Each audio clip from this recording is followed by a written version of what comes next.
सुप्रभात बच्चों, कैसे हैं आप सब लोग। आशा करती हूँ आप लोग बहुत अच्छे होंगे। मैं हूँ आपकी हिंदी की अध्यापिका और आज हम पढ़ेंगे पाठ नंबर 9 जिसका नाम है बीरबल की खिचड़ी। तो चलिए बच्चों पढ़ते हैं इस पाठ को। बीरबल बादशाह अकबर के दरबारी थे। बीरबल अपनी हाजिर जवाबी से सभी को खुश कर देते थे। बीरबल बहुत दयालु भी थे और किसी पर अन्याय होता नहीं देख सकते थे। एक बार एक गरीब ब्राह्मण को धन की आवश्यकता थी। वह इनाम के लालच में बादशाह अकबर के पास पहुंचा और कहा, मैं सारी रात यमुना नदी के ठंडे पानी में खड़ा रह सकता हूँ। जाड़े के दिन थे। बादशाह को उसकी बात सुनकर बहुत आश्चर्य हुआ।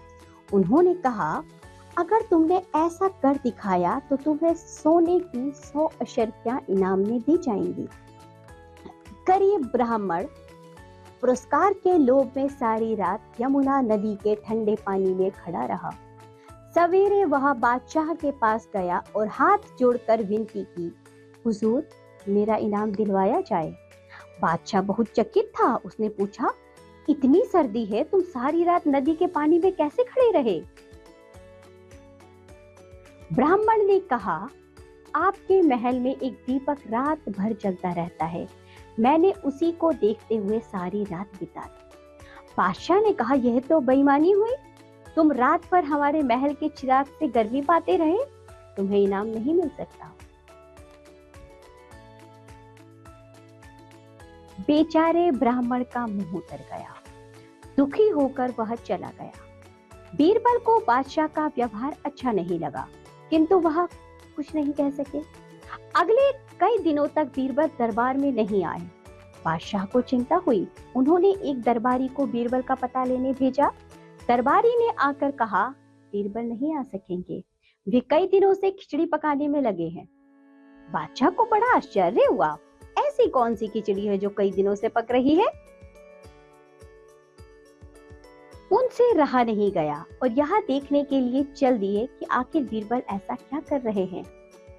बादशाह ने जाकर देखा कि बीरबल ने बहुत ऊंचे बांसों पर एक हांडी टांग रखी है और नीचे जमीन पर आग जल रही है। उन्होंने हैरानी से पूछा, आग इतनी नीचे और हांडी इतनी ऊपर, भला इतनी दूर आग की गर्मी कैसे पहुंचेगी? बीरबल ने जवाब दिया, हुजूर जब महल के चिराग की गर्मी नदी में खड़े ब्राह्मण तक पहुंच सकती है तो इस आग से खिचड़ी भी पक सकती है। बादशाह अपनी गलती समझ गए। उन्होंने बीरबल से कहा, बीरबल तुमने बड़ी कुशलता से हमें हमारी गलती का एहसास करा दिया है। हमने उस गरीब ब्राह्मण के साथ सचमुच नाइंसाफी की है। अब हम उसके साथ इंसाफ करेंगे। बादशाह ने अगले दिन ब्राह्मण को दरबार में बुलवाया और उसे सम्मान के साथ 100 अशर्फियां सौंप दी। गरीब ब्राह्मण ने अकबर और बीरबल को धन्यवाद दिया और खुश होकर अपने घर चला गया। तो ये थी बच्चों बीरबल की कहानी। बीरबल बादशाह को उनकी गलती का इतनी सफाई से एहसास कराते थे बच्चों की उन्हें बुरा भी नहीं लगता था और वह न्याय कर देते थे। चलिए आज के पाठ में इतना ही। आज आपको जो भी पढ़ाया गया है आप लोग उसका अच्छे से अभ्यास करके इस पाठ को दोबारा से पढ़िए, इस वीडियो को अच्छे से देखिए। अब हम मिलेंगे आपसे अगली कक्षा में, तब तक के लिए बाय बच्चों।